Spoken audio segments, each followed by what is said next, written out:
হাতে আর ঠিক 2 সপ্তাহ। তারপরই 23 এপ্রিল পশ্চিমবঙ্গে প্রথম দফায় রাজ্যের 152টি কেন্দ্রে বিধানসভা নির্বাচন। তার আগে জোর কদমে চলছে প্রচার পর্ব। পাল্লাটিয়ে চলছে একে অপরকে টেক্কা দেবার, সঙ্গে কেউ কেউ করছেন ভুবুসাদবাণীও।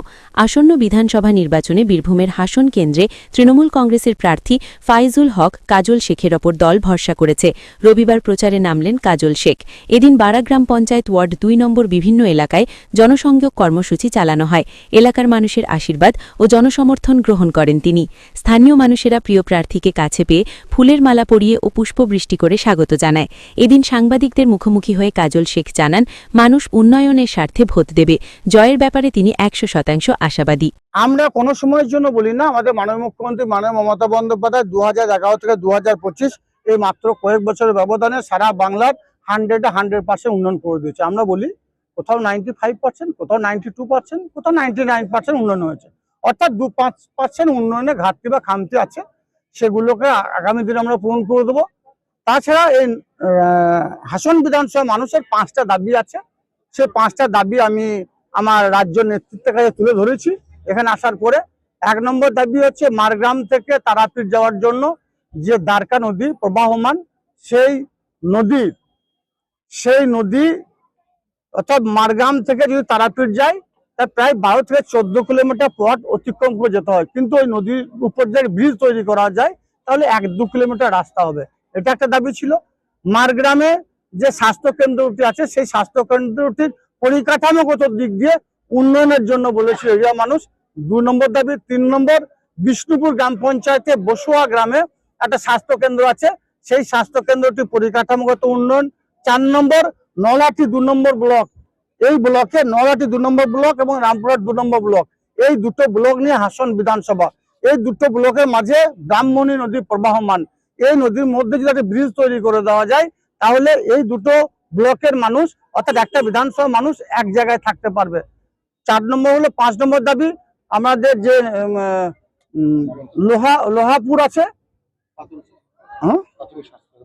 লোহাপুরে প্রাথমিক স্বাস্থ্য কেন্দ্র আছে, ওটাকে আরো পরিকাঠামোগত দিক দিয়ে উন্নয়ন করে মানুষের কাজে লাগার জন্য এরিয়া মানুষের দাবি ছিল। সেই দাবিগুলো আমি তুলে ধরেছি আমাদের সর্বভারতীয় তৃণমূল কংগ্রেস সাধারণ সম্পাদক অভিষেক বন্দ্যোপাধ্যায়ের কাছে। আপনারা দেখেছেন, আপনারা ছিলেন, উনি তারাপীঠে যখন হাসন বিধানসভা প্রচার আসেন এই বিষয়গুলি তিনি ডিক্লেয়ার করে দিয়েছেন। হাসন বিধানসভার জোড়া ফুল চিহ্নে জয়যুক্ত হওয়ার পরই এই কাজগুলো শুরু হবে। আপনারা দেখতে পেলেন 2 হাত ভরে মায়েরা, বোনেরা, দাদারা, কাকারা আশীর্বাদ করছে। এই আশীর্বাদ আমাকে নয়, মাননীয় মুখ্যমন্ত্রী মাননীয় মমতা বন্দ্যোপাধ্যায় করছে।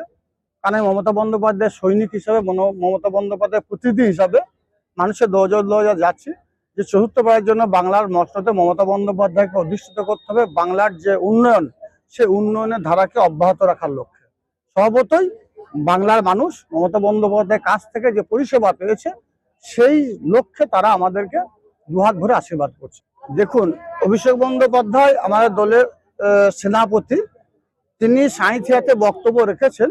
এটা আমাদের দলের একটা ইস্তাহার, দলের প্রতিজ্ঞা যে কেন্দ্র সরকার বাংলাকে বঞ্চনা করেছে, পানীয় জলের প্রত্যেকটি বাড়িতে বাড়িতে নলবাহিত জল দেওয়ার যে প্রতিজ্ঞা কেন্দ্র সরকার করেছিল সেই প্রতিজ্ঞা তারা পালন করেনি। কেন্দ্র সরকার বলেছিল বাংলা তথা সারা ভারতবর্ষের বুকে মাটির বাড়ি থাকবে না, ছাদবিহীন মানুষ থাকবে না। তারা সেই প্রতিজ্ঞা পালন করেনি। তাই আমাদের দলের পক্ষ থেকে আমাদের যুব অভিষেক বন্দ্যোপাধ্যায় দলীয় ইস্তাহারে 5টা ইস্তাহার আছে, তার মধ্যে 2টো। একটা হচ্ছে নলবাহিত জল প্রত্যেকটি বাড়িতে বাড়িতে আগামী 5 বছর দেওয়া হবে, এবং দ্বিতীয়টা হচ্ছে যে বাংলাতে মাটির বাড়ি থাকবে না, ছাদবিহীন মানুষ থাকবে না। এটা আমাদের মমতা বন্দ্যোপাধ্যায় সরকারের ওয়াদা। স্বভাবতই আগামী 5 বছরে মাটির বাড়ি, পাকা বাড়ি এবং নলবাহিত জল প্রত্যেকটি বাড়িতে বাড়িতে দেওয়া হবে। এটা আমাদের দলীয় ইস্তাহার। স্বভাবতই মমতা বন্দ্যোপাধ্যায় যে 105টা প্রকল্প বাস্তবায়িত করেছেন মানুষের স্বার্থে, হিন্দু, মুসলমান, শিখ, খ্রিস্টান, ইসাই সমস্ত সম্প্রদায়ের মানুষের স্বার্থে মমতা বন্দ্যোপাধ্যায়ের সৈনিকের এখানে বসে আছে, আমিও আছি। আমার এই নলাটি 2 নম্বর ব্লকে ফাইন্যান্স কমিটি আছে, মহিলা নেত্রী আছে, অঞ্চলের দায়িত্ব যারা তারা সকলে আছে, বুথ সভাপতি আছে, 30 গ্রাম পঞ্চায়েত উচ্চ জনপ্রতিনিধি আছে। আমাদের ডিউটি হচ্ছে মমতা বন্দ্যোপাধ্যায়, অভিষেক বন্দ্যোপাধ্যায়ের নির্দেশকে ফলো করা। সেটা আমরা বাড়িতে বাড়িতে পৌঁছে দিয়েছি। এবার হইলো বিজেপি।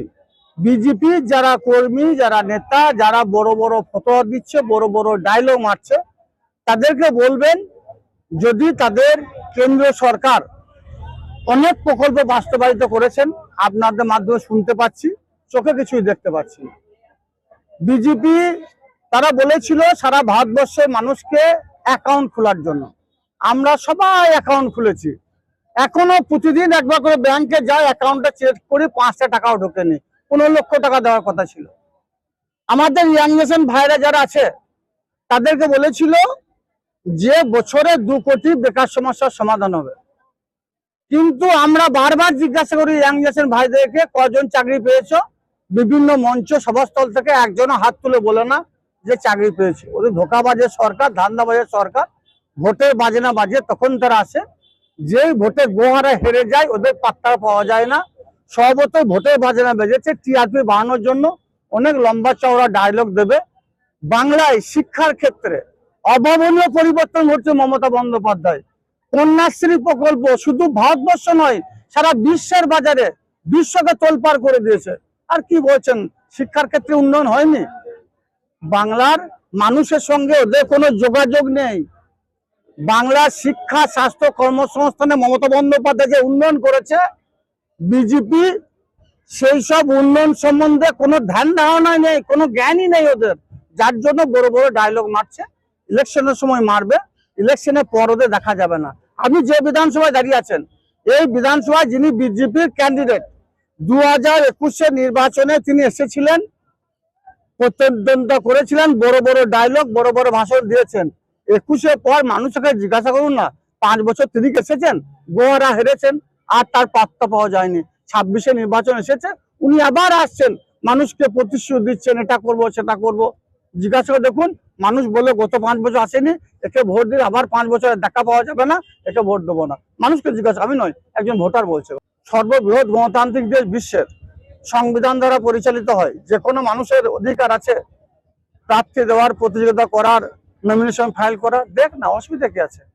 বাংলার মানুষ এই ধর্ম নিয়ে যারা রাজনীতি করে, ধর্ম নিয়ে যারা মানুষের মধ্যে বিভাজন সৃষ্টি করে, জাতপাত নিয়ে যারা রাজনীতি করে, বর্ণ নিয়ে যারা রাজনীতি করে, উন্নয়নের বিপক্ষে যারা আছে, তাদের পক্ষে বাংলার মানুষ থাকবে না।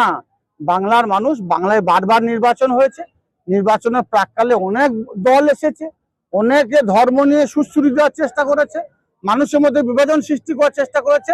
কিন্তু এটা সম্প্রীতির বাংলা। এখানে হিন্দু, মুসলমান, শিখ, খ্রিস্টান, ইসাই, আমরা সমস্ত সম্প্রদায়ের মানুষ এক ছাতার তলায় আছি। আমাদের মধ্যে কোনো বিভাজন নেই, কোনো বিভেদ নেই। আমরা হিন্দু মুসলমান ভাই ভাই। তাই ভাগাভাগি যার চেষ্টা করছে, লাভ হবে না। বাংলা মানুষ মমতা বন্দ্যোপাধ্যায়, অভিষেক বন্দ্যোপাধ্যায়ের সঙ্গেই আছে।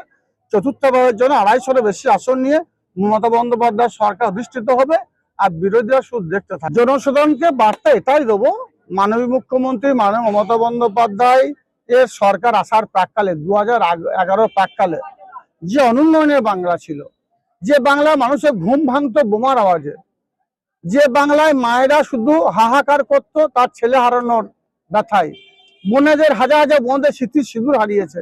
নির্বাচন যখনই হতো তখনই বোমা, গুলি, কাটাকাটি, খুনোখুনি, রক্তপাত সব মমতা বন্দ্যোপাধ্যায় উন্নয়নের মাধ্যমে বন্ধ করেছে। বাংলার মানুষের উন্নয়নের মাধ্যমে পরিবর্তন ঘটেছে। স্বভাবতই সকলকে বলবো যে বাংলায় এই জাতপাত, ধর্ম নিয়ে যা রাজনীতি করছে, অনুন্নয়নকে দুবারা ফিরিয়ে আনতে চাইছে, বাংলার বুকে যারা কাটাকাটি, খুনোখুনি, রাহাজানি পুনরায় কায়েম করতে চাইছে, বাংলার বুকে হিন্দু মুসলমানের মধ্যে যারা বিভাজন সৃষ্টি করতে চাইছে, মা, বোন, ভাই, দাদা, কাকা, সকলকে অনুরোধ করব, আমরা আমাদের পূর্বপুরুষেরা কেউ ঠাঁই পেয়েছে শ্মশানে, কেউ ঠাঁই পেয়েছে কবরস্থানে, আমরা বসবাস করছি হিন্দু মুসলমান, আমাদের মধ্যে কোনো ভাগাভাগি নেই, কোনো বিভেদ নেই। আমরা এভাবে যেন আগামী দিনে বসবাস করতে পারি। আপনারা আপনাদের পছন্দ মতো প্রার্থীকে ভোট দিন, কিন্তু উন্নয়নের পক্ষে ভোট দিন। যিনি 365 দিন যারা আপনাদের পাশে থাকবে তাদের পক্ষে ভোট দিন। আর যারা ভোট পাখির মতো আসবে, ভোটের বাজনা বাজিলে আসে, টাকার বস্তা নিয়ে আসে, মধ্যে আসক্ত করে মানুষকে ভুল করে পরিচালনা করার চেষ্টা করে, তাদেরকে ভোট দিয়ে আপনার মূল্যবান ভোটটা নষ্ট।